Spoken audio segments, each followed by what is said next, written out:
François Claverly, vous êtes le président de la Fédération protestante de France. L'ensemble des cultes présents sur le territoire national viennent de prendre position en vue des élections des 23 et des 30 mars. Qu'est-ce qui a motivé finalement les bouddhistes, les chrétiens catholiques, réformés orthodoxes et les juifs et les musulmans à prendre position? Parce que finalement la politique c'est pas forcément la tasse de thé des religieux.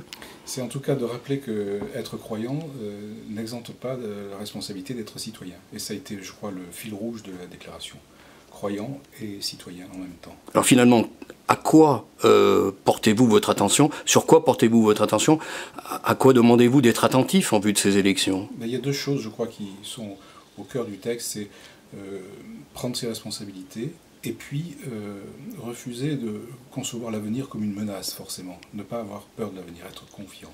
Cette idée, donc, de prendre ses responsabilités correspond au constat qu'on voit aujourd'hui, c'est qu'il y a de moins en moins de gens qui vont voter.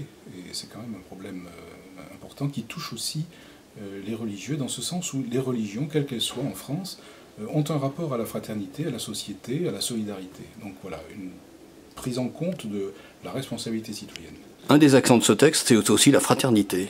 Oui, et il se trouve que la fraternité est une espèce de valeur transversale, qui évidemment est républicaine, mais qui touche aussi toutes les confessions concernées.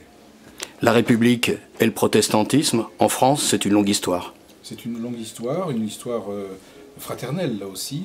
Le protestantisme a contribué à la République, et la République a d'une certaine manière permis au protestantisme de s'épanouir, mais c'est aussi le cas pour d'autres religions, je pense au judaïsme, qui a un rapport aussi très serré avec la République. Alors c'est vrai qu'on pourrait dire, dans une période récente, d'un côté Pierre Joxe et de l'autre côté le défenseur de l'abolition de la peine de mort. Oui, et oui, mais Pierre Joxe est quelqu'un de remarquable et d'engagé dans le protestantisme français. Il n'est pas le seul évidemment, mais voilà, aujourd'hui il a toute sa part dans le projet. Il y a quand même eu sous ce quinquennat de François Hollande parfois un petit peu des tiraillements entre le gouvernement, le président de la République et des religions. On pense en particulier aux textes qui sont sortis, le mariage pour tous, la fin de vie. Je crois qu'il y a une espèce d'émotion populaire qui a saisi la France parce que, à travers cette question du mariage pour tous, certains avaient le sentiment que c'était les valeurs, les fondements de la société qui s'écroulaient ou qui s'éboulaient. On voit que les choses sont un petit peu différentes avec le temps qui passe.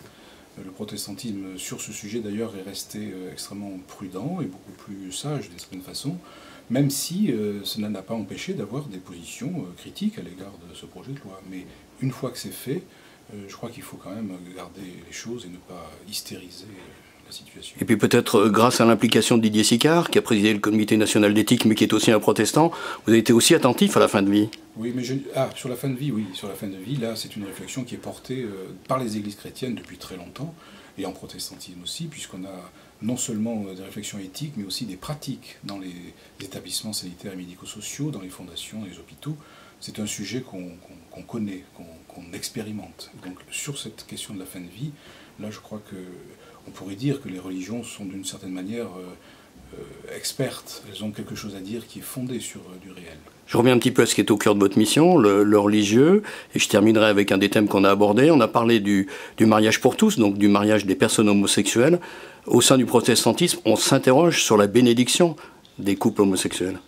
Alors, c'est une question qui nous revient sur le plan théologique. Qu'est-ce que c'est qu'une bénédiction? Certaines églises de la Fédération protestante se sont saisies du sujet, pas toutes.